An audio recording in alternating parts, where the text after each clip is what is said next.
Lendas dos judeus. O terceiro dia da criação. Até esse momento, a terra era uma planície e totalmente coberta de água. Mal as palavras do Todo-Poderoso "Ajuntem-se as águas" foram ouvidas, quando apareceram montanhas e colinas por toda parte, e a água se acumulou nas bacias profundas.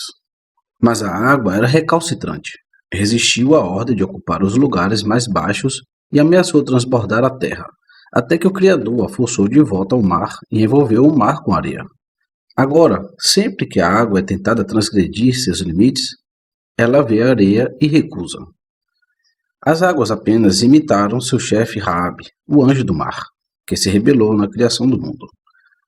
O Criador, Yah, ordenou a Raabe que bebesse água, mas ele recusou, dizendo: "Já tenho o suficiente."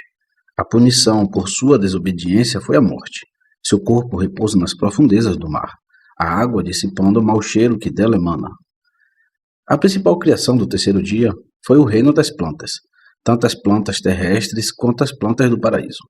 Primeiro foram feitos os cedros do Líbano e as outras grandes árvores. Em seu orgulho de terem sido colocados em primeiro lugar, eles dispararam no ar.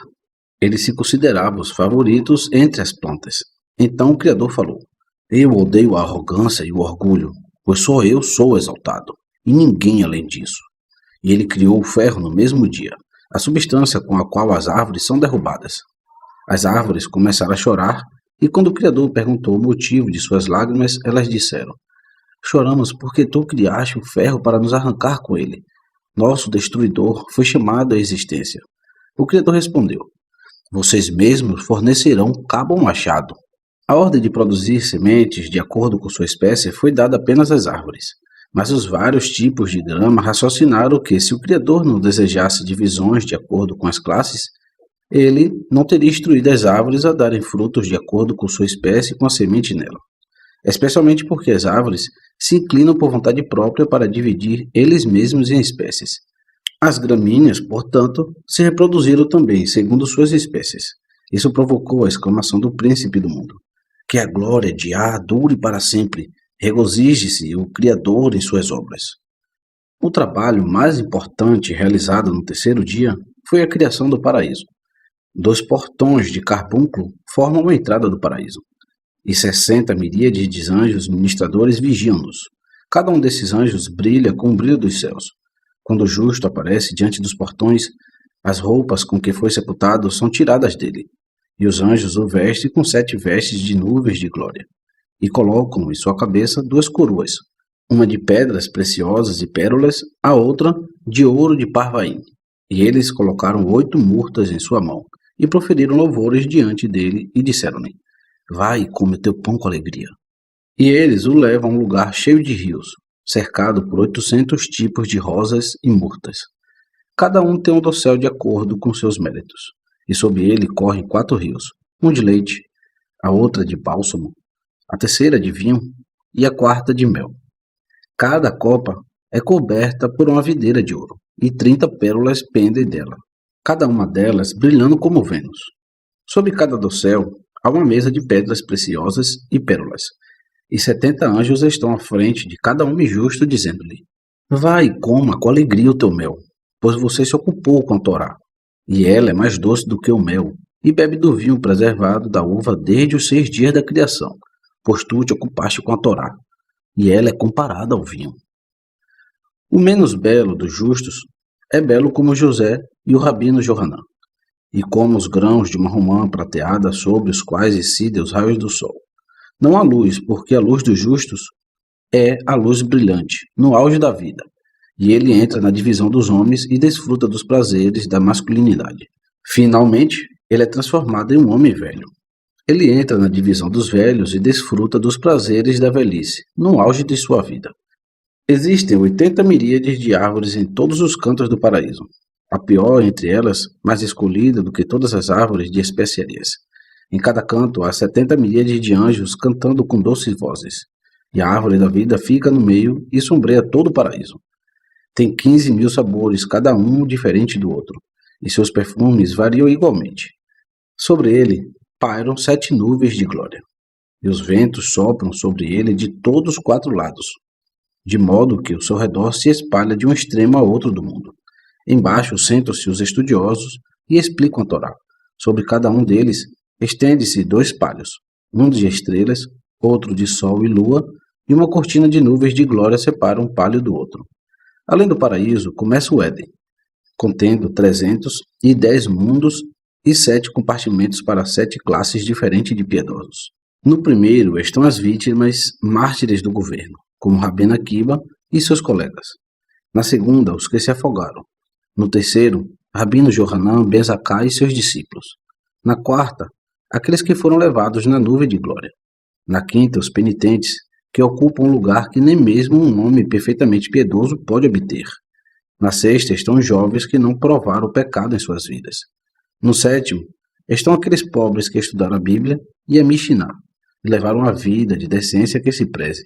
E o Criador se senta no meio deles e expõe a Torá para eles. Quanto às 7 divisões do paraíso, cada uma delas tem 12 miríades de milhas de largura e 12 miríades de milhas de comprimento.